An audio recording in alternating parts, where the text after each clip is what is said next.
Imagine the following scene. Summer, Monday afternoon, you are at the Gordon swimming pool, the most famous and beautiful swimming pool in Israel, located less than 200 meters from the beautiful sandy beaches of Tel Aviv. You are surrounded with like-minded people. Tel Aviv hipsters, some tourists, some pensioners, people who can afford spending a regular weekday at the pool. You get up, you stretch, and as you're about to go into the water for another swim, something strange catches your eyes. A group of 50 work immigrants from Africa has entered the pool's gates. They look so different than anyone else that a fuss is created around them. Who are these people?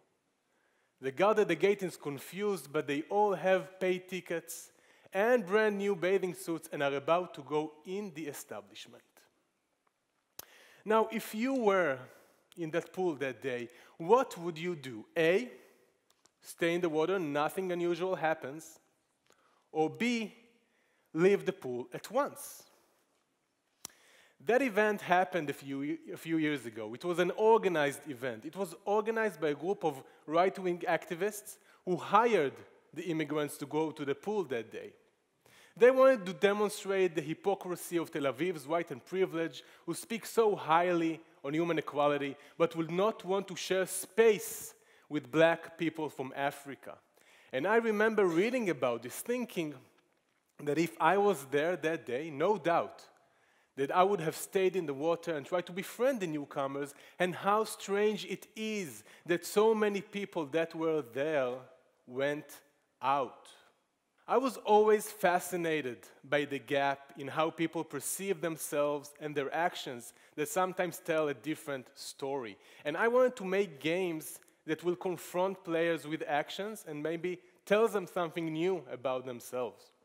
So it's a little bit like these BuzzFeed's personality quizzes, but instead of telling people which character of the TV show Friends they resemble the most, show them how racially biased they might be. So the game that we came up with was a game that is called Protect the Neighborhood, because this is what you do in the game. In the game, you are a cop, you have a gun, and you are supposed to shoot threats as fast as they appear and spare the innocent targets. However, while some targets look like this average white high-tech dude, others look like this stereotypical Arab. So, players are trying to do their best and shoot the threats as fast as they appear and not shoot the innocent ones. However, we didn't really care about misfires. We measured one important metric that we called time to trigger. How much time does it take the player to shoot an Arab-looking target versus a white-looking target? And as it turned out, the majority of players shot Arab-looking targets faster than white-looking targets. How fast? 35% faster. Now, the reaction of players that have played the game was complete disbelief, denial. This cannot be. The game is rigged. But it was not. We measured real performance data. Moreover, I did not make this up. This phenomenon is called implicit racism, and it was verified in various experiments. The biggest was an online experiment that 2 million people engaged in over the internet. And it showed clearly that participants shot targets more often and faster when these targets were black rather than white. I just localized this experiment to the Israeli taste. The game is not rigged. We are rigged. However, the game proved this point successfully. We failed miserably in distribution. It turned out that people are prone to share online quizzes that proves that they are Ross from Friends rather than online games that cause them racist to their faces. Well, you live, you learn. But I wanted to make another game, and around that time in Israel, there was a lot of fuss because of an Israeli parliament member who called for segregation in hospitals' delivery rooms. He said that the Arabs were making too much noise, and it is only natural that his wife would not want to share rooms with an Arab baby who might grow up and kill her own in 20 years. He said that. And my mind was blown away because nobody really condemned the guy. Maybe because it's just words, you know. People speak, I speak, everybody speaks. This is a natural thing, we talk. So I wanted to attach actions to these words. And another depressing game was in the making. And this new game, the players were requested to help this parliament member, now in doctor's uniforms, to do the segregations in the hospital. Jewish mothers-to-be would go right, Arabs' mothers-to-be would go left. And since racism is racism, Ethiopian would go up to the attic and Sudanese down out of the hospital. The game mechanics are fairly simple. ID cards pop on screen, and by the patient's picture, surname, name, and other data, players should determine which race this ID belongs to and swipe at the right direction. So when we just came out with the game, it was perceived as a twisted parody, maybe a joke, but players that play the game report on an intense experience, because you cannot play this game without this inner voice telling you what to do.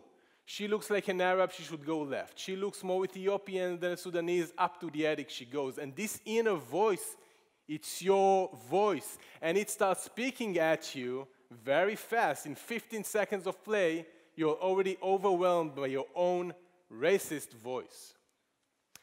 To my surprise, this game was a hit.